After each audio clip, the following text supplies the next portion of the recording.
إن الحمد لله نحمده ونستعينه ونستغفره ونعوذ بالله من شرور أنفسنا ومن سيئات أعمالنا من يهده الله فلا مضل له ومن يضلل فلا هادي له وأشهد أن لا إله إلا الله وحده لا شريك له وأشهد أن محمدًا عبده ورسوله أما بعد فإن خير الحديث كتاب الله وخير الهدي هدي محمد صلى الله عليه وسلم وشر الأمور محدثاتها وكل محدثة بدعة وكل بدعة ضلالة وكل ضلالة في النار أما بعد فأعوذ بالله السميع العليم من الشيطان الرجيم من همزه ونفخه ونفثه إنا نحن نزلنا الذكر وإنا له لحافظون رب اشرح لي صدري ويسر لي أمري واحلل عقدة من لساني يفقهوا قولي اللهم صل على محمد وعلى آل محمد كما صليت على إبراهيم وعلى آل إبراهيم إنك حميد مجيد اللهم بارك على محمد وعلى آل محمد كما باركت على إبراهيم وعلى آل إبراهيم إنك حميد مجيد ہر قسم کی خوبیاں اللہ سبحانہ و تعالیٰ کے لیے ہے جو اکیلا سارے عالم کو چلانے والا ہے. اس کی کوئی بیٹھک نہیں ہے اور نہ ہی اس کا کوئی وزیر ہے اور نہ ہی اللہ رب العزت تصرفات میں کسی سے مشورہ لیتا ہے. جب چاہتا ہے جو چاہتا ہے اور جس کے لیے چاہتا ہے کر دیتا ہے. درود ہو، سلام ہو، رحمتیں ہوں، برکتیں ہوں جناب محمد رسول اللہ صلی اللہ علیہ وسلم پر، جن کو اللہ نے سارے عالم کے لیے رحمت بنا کر بھیجا اور آپ کی نبوت سارے عالم کے لیے. آپ صلی اللہ علیہ وسلم کی شخصیت یونیورسٹی کی حیثیت رکھتی ہے.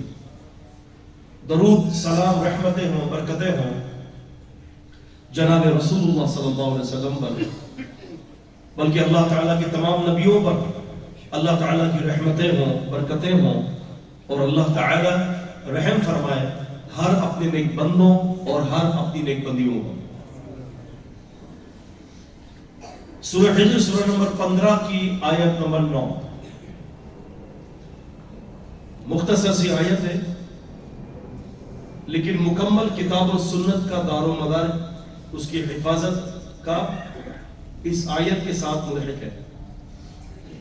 اللہ تعالیٰ فرماتا ہے اِنَّا نَحْنُ نَزَّلْنَا الذِّكْرَ،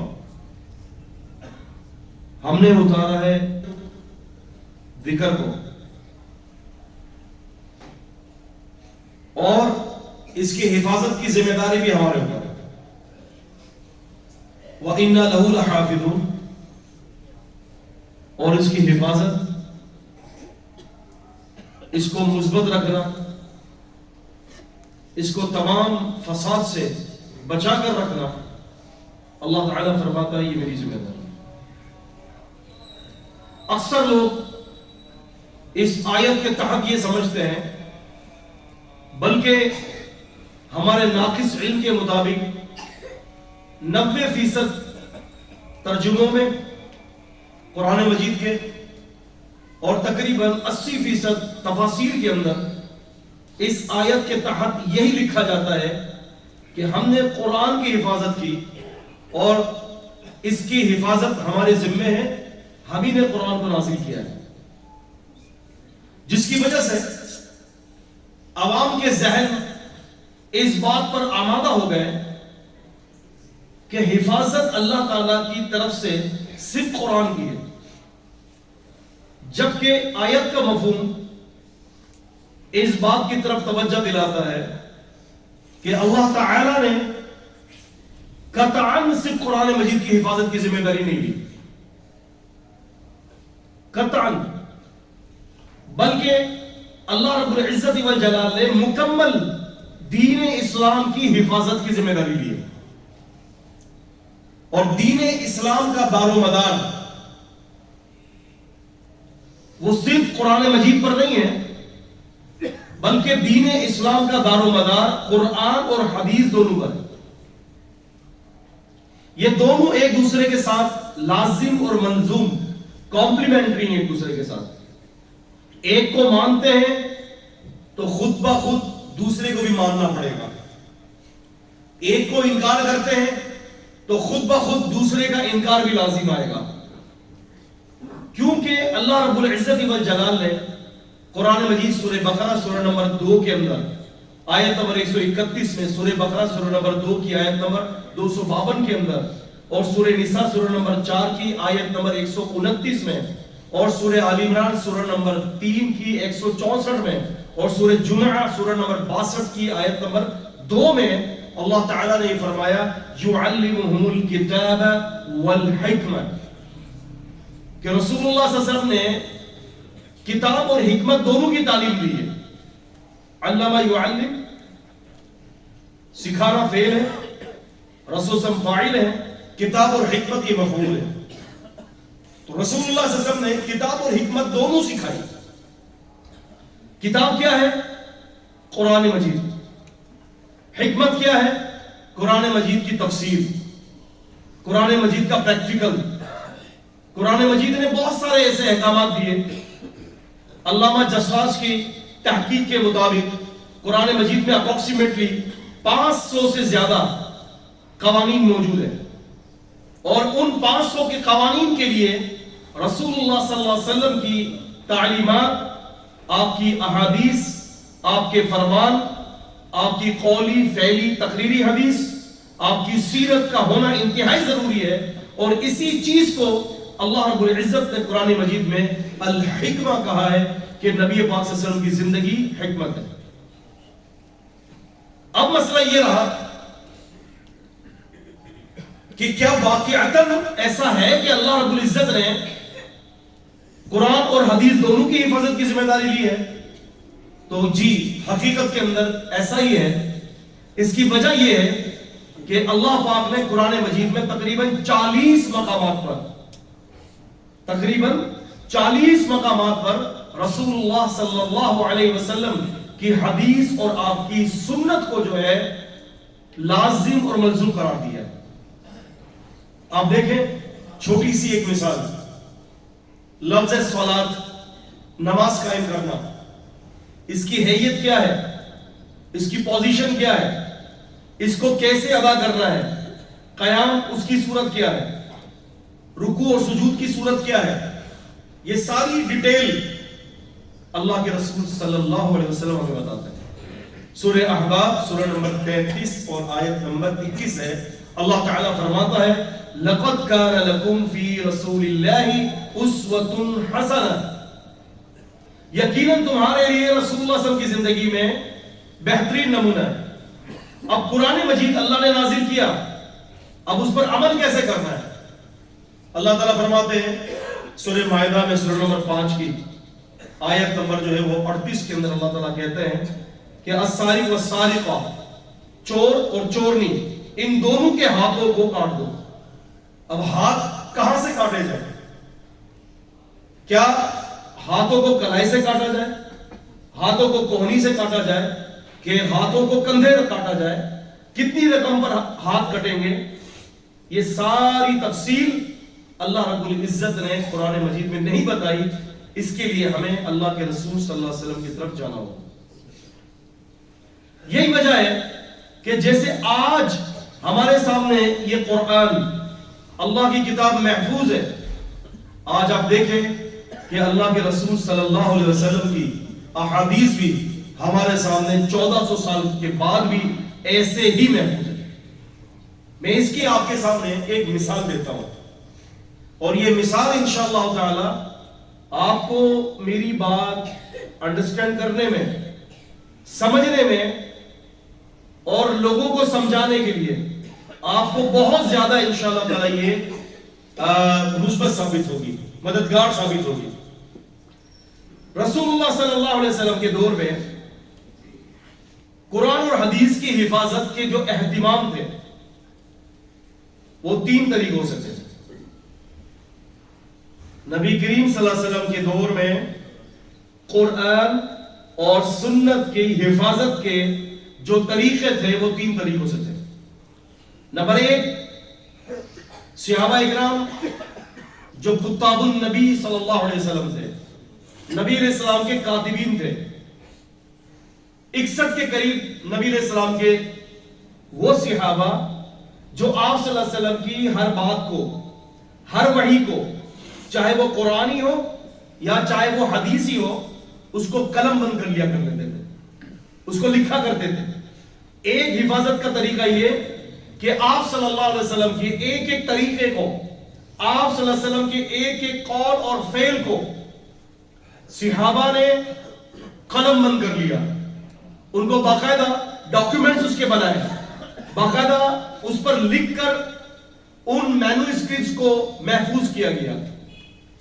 دوسرا طریقہ میمورائزیشن آف نالج، یعنی حفاظت حدیث کے ساتھ حدیث کو یاد کرنا. صحابہ اکرام کا ایک گروہ تھا، ان کا کام ہی یہی تھا کہ وہ حدیثوں کو حفظ کریں.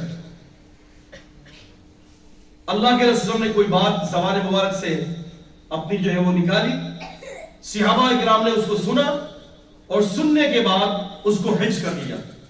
آپ کو بتاؤ، میں شاید آپ کے لیے یہ بات نہیں ہو، جس طرح سے آج ہمارے مدارس کے اندر قرآن مجید کے حفظ کے لیے دور چلتے ہیں، صحابہ اکرام کے دور میں حدیثوں کو یاد کرنے کے لیے ایسے دور چلتے تھے، اہتمام ہوتا تھا. اور تیسرا طریقہ تھا کہ ہر صحابی مستقل ایک ریڈیو اسٹیشن تھا. ہر صحابی مستقل ایک ریڈیو اسٹیشن تھا جہاں سے 24 گھنٹے اسلامی نشریات جاری ہوتی تھی. یعنی ہر صحابی نبی علیہ السلام سے سنتا اور اس کو آگے پہنچانے کی تقویٰ میں مصروف ہو جاتا. اب آپ سمجھ لیں، لکھ کر قید العلم بالقلم، قید العلم بالقلم، علم کو قید کیا جاتا لکھ کر. دوسری بات، صحابہ اکرام اس کو یاد کرتے، یاد کرنے کے بعد اللہ کے رسول کو سناتے تھے. آپ صلی اللہ علیہ وسلم ان کے الفاظوں کی کریکشن کرتے تھے. کوئی غلطی ہوتی اصلاح کر دیتے، غلطی نہیں ہوتی اوکے، آپ نے جو قرآن کی آیت یاد کی، آپ نے جو مجھ سے فرمودات سیکھے ہیں، بالکل ٹھیک. پھر تیسرے صحابہ اکرام ان کو یاد کرنے کے بعد سینے میں دفن نہیں کرتے تھے، بلکہ اس کو امت تک پہنچاتے تھے. اور یہ بتاتا چلو، الحمدللہ اسلام کے ساتھ، قرآن و حدیث کے ساتھ میں کمپیریٹو ریلیجن کا بھی الحمدللہ ایک طالب علم ہوں. بائبل، ویدائیں اور اس قسم کی دیگر مذاہب کی کتابیں الحمدللہ میرا پروفیشنل ہے. یہ دفاع حدیث کے ساتھ یہ میرا پروفیشنل ہے الحمدللہ.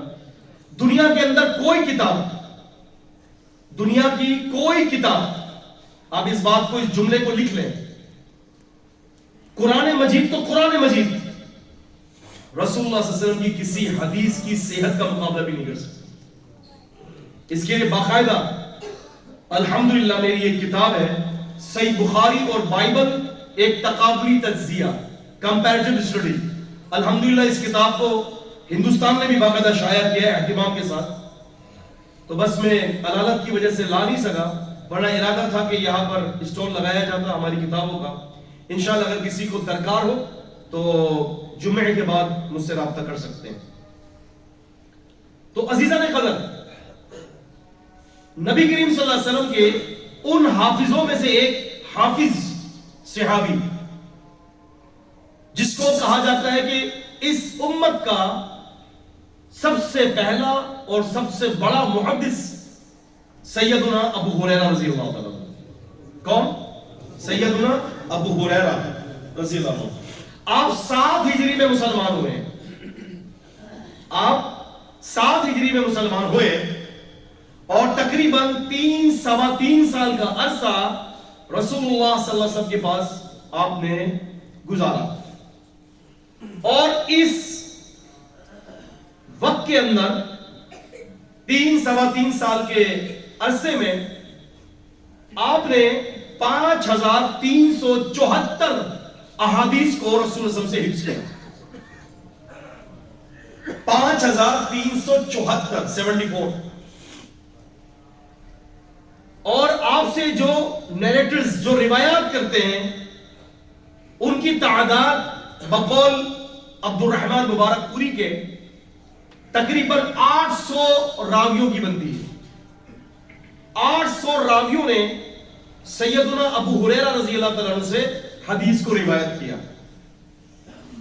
رسول اللہ صلی اللہ علیہ وسلم کے دور میں سیدنا ابو ہریرہ رضی اللہ عنہ حدیث کو لکھتے نہیں تھے. صرف آپ ان احادیث کو حفظ کرتے تھے. شروع میں آپ کی میموری کمزور تھی. شروع میں آپ کی جو میموری تھی وہ کمزور تھی. صحیح بخاری کی 99 نمبر حدیث میں آتا ہے کہ نبی صلی اللہ علیہ وسلم کے پاس آتے ہیں, کہتے ہیں کہ اے اللہ کے رسول, آپ سے بہت ساری باتیں سنتا ہوں, آپ سے بہت ساری باتیں سنتا ہوں, لیکن اللہ کے رسول بھول جاتا ہوں. آپ نے فرمایا کہ ابو ہریرہ اپنی چادر کو پھیلا. انہوں نے اپنی چادر کو پھیلایا. اللہ کے رسول نے اس طرح سے کر کے ایک معوذہ کیا اور آپ نے فرمایا کہ اس چادر کو جو ہے نا اپنے سینے پر جو ہے وہ لپیٹ لے یا اپنے سینے سے لگا لے. تو کہتے ہیں میں نے سمیٹ کے سینے سے لگا لیا. فما نسیت شیئا بعد, کہتے ہیں کہ اس کے بعد, اس واقعے کے بعد, اس معوذے کے بعد آج تک نبی کریم صلی اللہ علیہ وسلم کا زبان مبارک سے کوئی نکلا ہوا حرف آج تک میں نہیں بولا, آج تک نہیں بولا. اب ہوا یہ, یاد رکھیے گا کہ میرا موضوع حفاظت حدیث ہے. اس کو ذرا ذہن میں رکھیے گا تاکہ جس بات کی طرف میں آپ کو لے کے جا رہا ہوں, تاکہ آپ کو میری گفتگو کا جو موضوع ہے, اس کا جو سبجیکٹ ہے, وہ آپ کے ذہن میں تر و تازہ ہونا چاہیے. ابو ہریرہ رضی اللہ تعالیٰ نبی علیہ السلام کی وفات کے بعد انہوں نے اپنی مرویات کو, اپنی بیان کردہ احادیث کو لکھا اور باقاعدہ اس کے رجسٹر بنا کر اپنے گھر کے اندر رکھ دیا.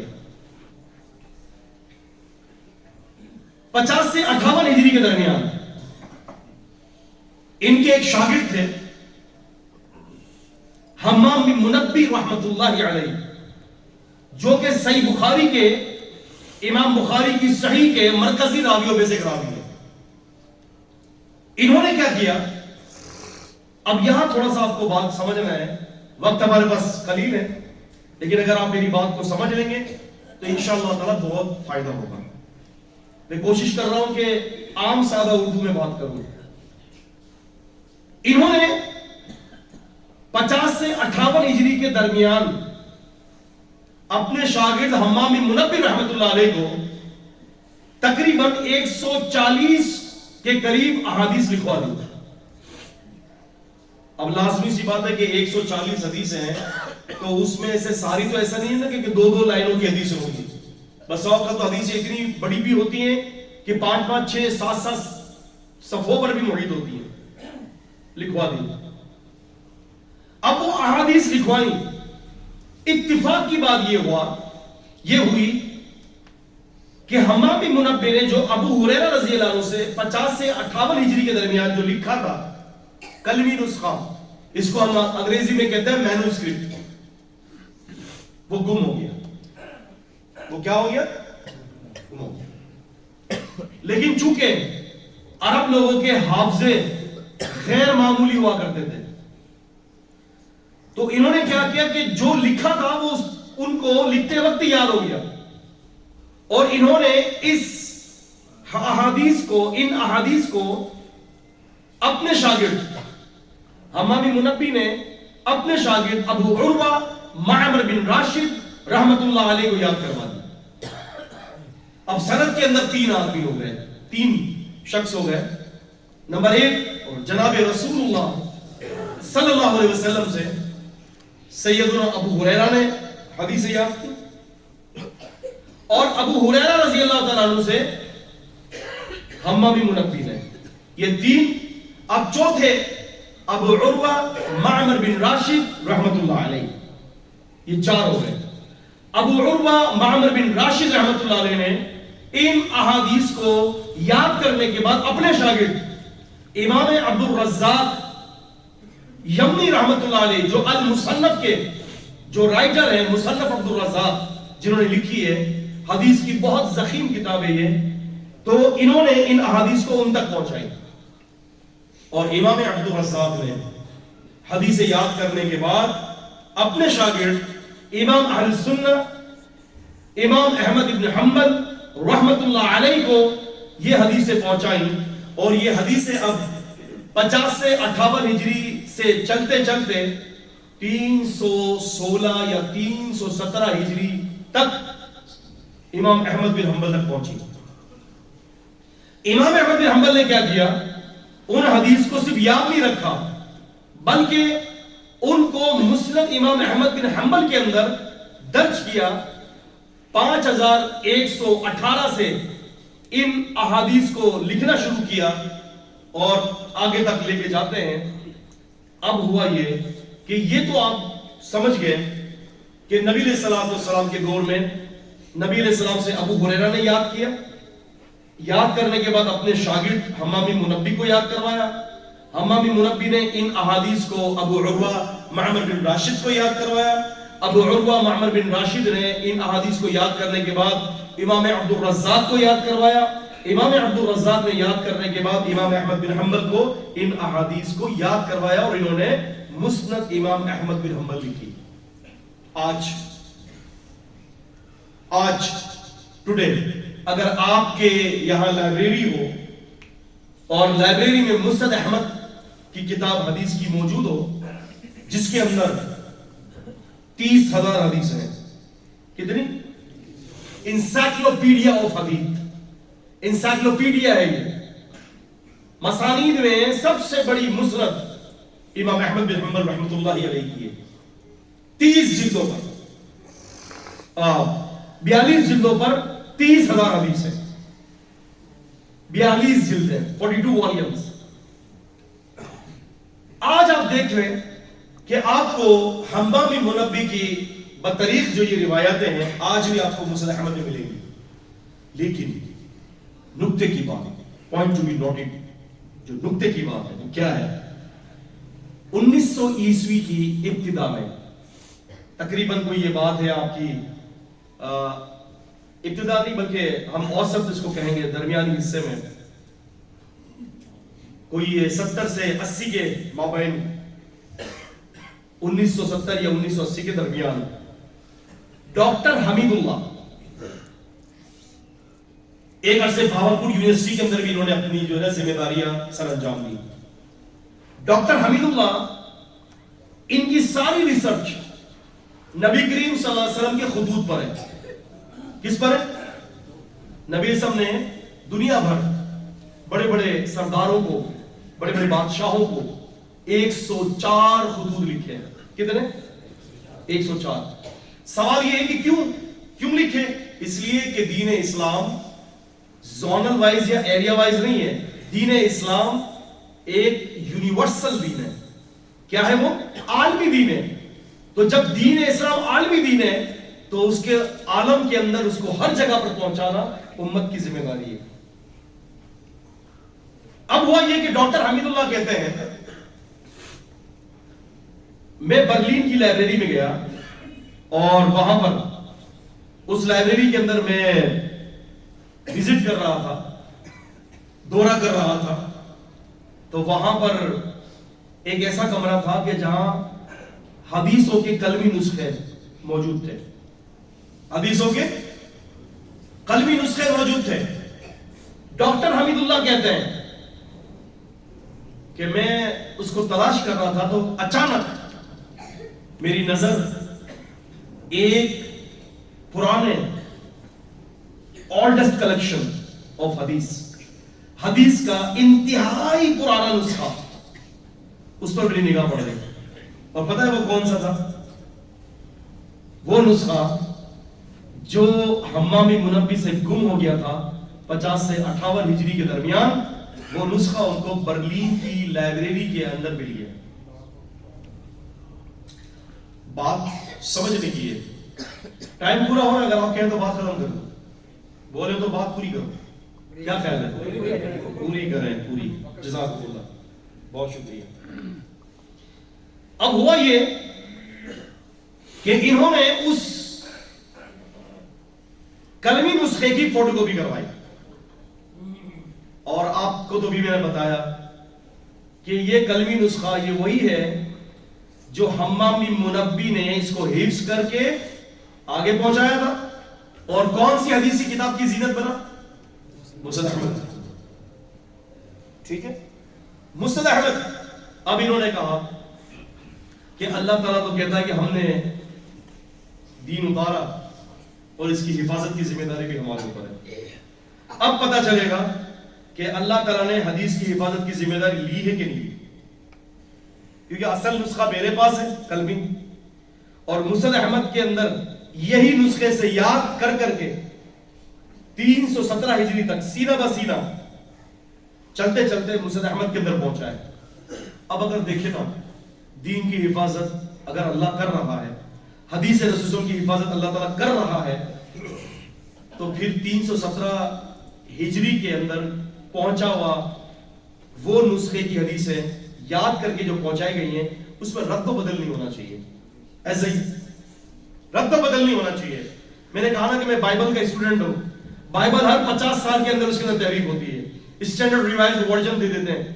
ہر 50 سال کے بعد اس کے اندر تبدیلی ہوتی ہے, ہر 50 سال کے بعد. میرے پاس لائبریری کے اندر بائبل کے الحمدللہ تقریباً کوئی 20 کے قریب نسخے ہیں. ایک عربی نسخہ ہے پرانا 150 سال پرانا, ایک ابھی کی نسخہ ہے ابھی کا. جب اس کو ٹیلی کرتے ہیں تو درجنوں اور سینکڑوں غلطیاں سامنے آتی ہیں, سینکڑوں غلطیاں. اب ہوا یہ, ڈاکٹر حبیب اللہ کہتا ہے میں نے کاپی کروا لی, اب میں نے مسند امام احمد بن حنبل کھول لی. اب کھولی, اب پتہ چلے گا کہ کیا مسئلہ ہے. کہتا ہے کہ میں نے کھولی, حدیثوں کو چیک کیا, چیک کرتا گیا, چیک کرتا گیا. کہتے ہیں کہ الحمدللہ الحمدللہ حدیث تو حدیث, حدیث کے کسی ایک مفہوم کے اندر بھی فرق نہیں تھا.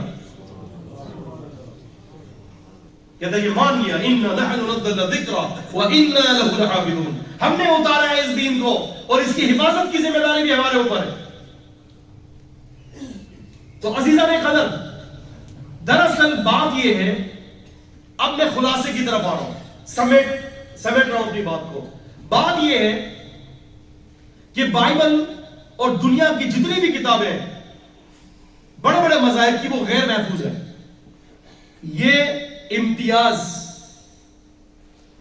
اور یہ مقام اللہ رب العزت نے صرف دین اسلام کو دیا ہے کہ اس کی کتاب قرآن اور قرآن پر پریکٹیکل جو زندگی ہے رسول اللہ صلی اللہ علیہ وسلم کی احادیث کی صورت میں, یہ دونوں کی دونوں محفوظ ہیں.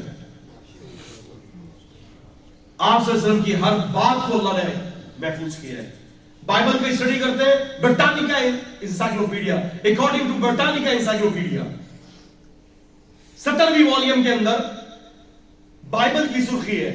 الحمدللہ میں ہوا میں تیر نہیں پھینک رہا, میرے پاس الحمدللہ لائبریری میں برٹانیکا انسائکلوپیڈیا کا نسخہ ہے. الحمدللہ 1979 کا نسخہ ہے. اس کے اندر صاف طور پر یہ لکھا ہے کہ ہمیں عیسیٰ علیہ السلام کی زندگی پر, یعنی یسوع مسیح کی زندگی پر محنت کرنا چھوڑ دینا چاہیے, اس لیے کہ ہمارے پاس ان کی زندگی کے جو ہے 50 دن سے زیادہ محفوظ نہیں ہے, باقی سارے دن ضائع ہو گئے. جب ہم اللہ کے نبی کی بات کرتے ہیں تو الحمدللہ اللہ کے نبی کا ایک ایک لمحہ ہمارے پاس محفوظ نہیں ہے بلکہ محفوظ ترین ہے. اقول قولی ھذا استغفر اللہ لی ولکم ولسائر المسلمین.